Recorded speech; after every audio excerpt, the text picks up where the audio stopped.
तो कल थी दीपावली और आज है परिवा का दिन और हम लोग रात में बम बजा ही रहे होते हैं कि हमारे मोहल्ले वालों ने पुलिस को क्यों फ़ोन कर दिया। आइए आप सभी को बताते हैं क्या था आज का मैटर। नमस्कार प्रयागराज, स्वागत है आप सबका हमारे इस नए मिनी ब्लॉग में। सुबह सुबह हम नाश्ता करके निकल देते हैं कटरा में मनमोहन पार्क के पास। आज रहता है माँ काली जी का शोभा यात्रा और यहाँ पर आकर कर लेते हैं सारी चीज़ें कैप्चर।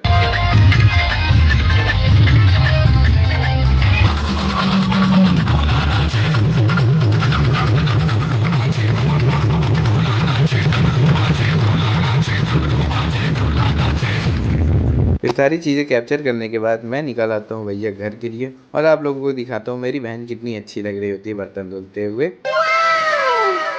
कुछ देर बाद मैं कुछ पटाखे अपनी भतीजी अविका के लिए भर कर लेके चल देता हूँ भैया के यहाँ और यहाँ पर आकर मैं देखता हूँ कि ये लोग तो पटाखे की पहले से ही सौदेबाजी कर रहे होते हैं। फिर कुछ देर बाद बाबा हम लोग बजाने लगते हैं पटाखे और फिर भैया एक बार सबके बगल में ही फेंक देता है। फिर इसको बजाने के बाद हम लोग कुछ देर बाद आगे आते हैं तो यहाँ पे हमारी एक तो पड़ोसी क्रिश्चियन है जिनको पड़ोसी कहने लायक नहीं है बिकॉज हम लोग इनके घर के सामने बजा देते हैं एक बम तो ये पुलिस बुला देती हैं। फिर उसके बाद हम लोगों को पुलिस दौड़ा लेती तो हम लोग भाग आते हैं।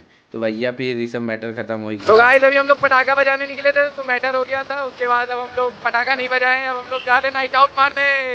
निकले तो होते हैं नाइट आउट मारने लेकिन हम लोगों का मन करता है कि बाबा अब दीपावली तो ख़त्म होने वाली है और पटाखा ले ही लेते हैं हम लोग। फिर भैया हम लोग यहाँ से ले लेते हैं एक पसेरी स्काई शॉट और ढेर सारा आवाज़ा और उसके बाद मैं आ जाता हूँ भैया घर और फिर 1:30 बजे तक रात को एडिटिंग करने के बाद तो गाइस मुझे ड्यूटी पे बुला लिया गया है तो मुझे वापस जाना होगा और फिर मैं कल फिर रात में वापस आऊँगी। सवेरे सवेरे चले आते हैं इनको 4 बजे छोड़ने स्टेशन। इनकी 4:25 की ट्रेन रहती है और ये अभी सुबह जा रही हैं और कल रात को फिर सुबह 4 बजे मतलब 24 घंटे के बाद फिर वापस आ जाएंगी और इन्हें हम छोड़ के ट्रेन में बैठा उठा के इनकी ट्रेन चल देती है। हम चले आते हैं घर। आज के ब्लॉग में इतना ही। नमस्कार।